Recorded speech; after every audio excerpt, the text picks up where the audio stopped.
అందరికీ నమస్తే. Welcome back to wisdom share 1969 cooking videos. ఈరోజు మనము ఈ వీడియోలో పిజ్జాని ఎలా తయారు చేసుకోవాలో చూద్దాము. వీడియోలోకి వెళ్ళే ముందు మీ అందరికీ ఒక విజ్ఞప్తి. మన వీడియోలు చూసేవాళ్ళు ఇప్పటికీ కూడా 1% పైగా సబ్స్క్రైబ్ చేసుకోకుండానే చూస్తున్నారు. మీరు చేసుకునే సబ్స్క్రైబు, ఇచ్చే ఒక్కొక్క లైకు మాకు ఎంతో ఉత్సాహాన్ని కలిగిస్తుంది. కాబట్టి మీలో ఇంకా ఎవరైనా సబ్స్క్రైబ్ చేసుకోకుండా చూస్తుంటే సబ్స్క్రైబ్ చేసుకొని వీడియోని చూడవలసినదిగా కోరుకుంటున్నాము. ముందుగా ఒక ఎంటీ బౌల్ తీసుకొని దాంట్లోకి 1 కప్పు గోధుమ పిండి, 1/2 spoon baking powder, 1/2 spoon baking soda, 1/2 spoon salt, 1 spoon sugar వేసి బాగా కలుపుకొని నీళ్లకు బదులుగా కొంచెం పెరుగు వేసుకుంటూ ఒక 5-6 నిమిషాల పాటు పిండి మొత్తాన్ని కూడా బాగా మృదువుగా వచ్చేటట్టు కలుపుకోవాలి. మీరు గుర్తుంచుకోవాల్సింది ఏంటంటే నీళ్ళను అసలు వేసుకోకూడదు. అలాగే ఒకవేళ పెరుగు వేసుకొని కలుపుకునేటప్పుడు పిండి ఒక లూజ్ అనిపిస్తే కనుక తగినంత పొడి పిండిని వేసి మృదువుగా కలుపుకోవాలి. ఇప్పుడు ఈ పిండిలోనికి 1 స్పూను బటర్ వేసి ఈ బటర్ అంతా కూడా పిండి మొత్తానికి బాగా పట్టేలాగా మరలా ఒక 5-6 నిమిషాల పాటు బాగా కలుపుకోవాలి. చూశారు కదండి, మనం కలుపుకున్న పిండి అనేది ఈ విధముగా మృదువుగా ఉండాలి. ఇప్పుడు ఈ పిండి గిన్నె మీద మూత పెట్టుకొని ఒక 10 నిమిషాల పాటు పక్కన పెట్టుకోవాలి. ఈలోపు మనము పొయ్యి మీద ఒక బాండీ పెట్టుకొని దాంట్లోకి 1 గిద్దెడు కల్లుప్పు వేసుకొని మూత పెట్టి ఒక 10 నిమిషాల పాటు ప్రీహీట్ చేసుకుందాము. మీ దగ్గర ఒకవేళ కల్లుప్పు అనేది లేకపోతే మనం అన్నంలో వేసుకునే సాల్ట్నైనా వేసుకోవచ్చు. ఈలోపు మనము కొబ్బరి తురుము పట్టే దానితో ఒక 100 గ్రాముల చీజుని తురుముకొని పక్కన పెట్టుకుందాము.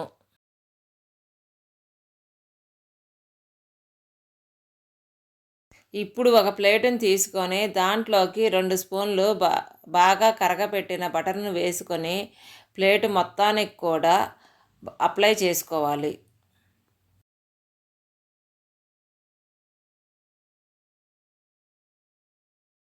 ఇప్పటికి 10 నిమిషాలు అయిపోయినది కాబట్టి ఆ పిండి మీద మూత తీసి ఆ పిండి మొత్తాన్ని కూడా ఒక 5-6 నిమిషాల పాటు మళ్ళీ బాగా కలుపుకొని మనము బటర్ పూసిన ప్లేటుని తీసుకొని దాంట్లో ఈ పిండిని పెట్టుకొని నేను ఏ విధముగా అయితే చేస్తున్నానో మీరు కూడా అదే విధముగా చేసుకోవాలి. ఇప్పుడు చుట్టూ 1 అంగుళం గ్యాప్ వదులుకొని నేను చేతి వేళ్లతో ఏ విధముగా అయితే గుంతలుగా పెట్టుతున్నానో మీరు కూడా అదే విధముగా పెట్టుకోవాలి. ఇలా గుంతలు పెట్టుకోవటం వలన పిజ్జా పొంగినా కూడా దాని మీద మనం పెట్టుకున్న స్టఫింగ్ అనేది బయటికి రాకుండా ఉంటుంది. ఇప్పుడు ఒక ఫోర్క్ స్పూన్ తీసుకొని నేను ఏ విధముగా అయితే ఘాట్లుగా పెట్టుకుంటున్నానో పిండి మొత్తానికి కూడా అదే విధముగా మీరు కూడా పెట్టుకోవాలి. ఎందుకనంటే ఇలా ఘాట్లు పెట్టుకోవటం వలన పిజ్జా అనేది పొంగకుండా ఉంటుంది. ఇప్పుడు దీని మీద 2 స్పూన్ల పిజ్జా సాస్ వేసి బాగా స్ప్రెడ్ చేసుకోవాలి. అలాగే 1 స్పూను రెడ్ చిల్లీ సాస్ వేసి బాగా స్ప్రెడ్ చేసుకోవాలి.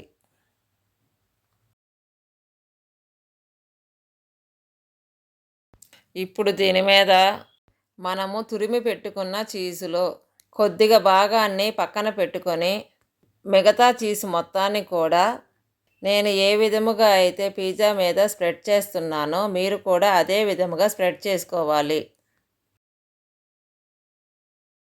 నేనైతే స్టఫింగ్ కోసము ఉల్లిగడ్డ, టమాటా, పచ్చిమిర్చి, క్యాప్సికం తీసుకుంటున్నాను. మీకు ఏదైతే ఇష్టం ఉంటుందో అది వేసుకోవచ్చు.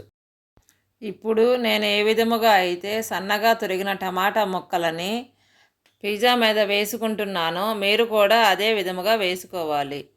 అదే విధముగా సన్నగా తొరిగిన ఉల్లిగడ్డలను కూడా ఈవెన్గా స్ప్రెడ్ చేసుకోవాలి.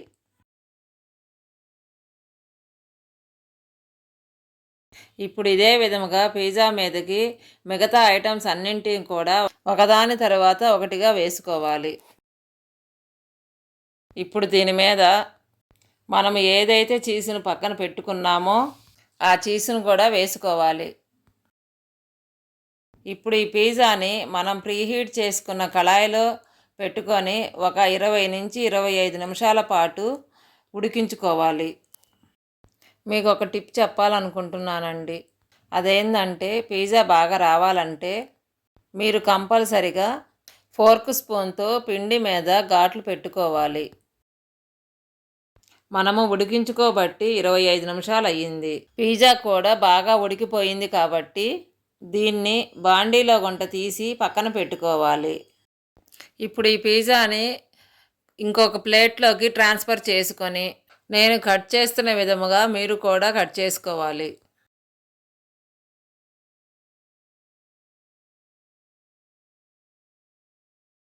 చూశారు కదండి పిజ్జా ఎంత బాగా వచ్చిందో. తింటే కూడా అంతే రుచిగా ఉంది. Thank you for watching. మీకు మా వీడియో నచ్చినట్టయితే please like, share, subscribe and click the bell icon.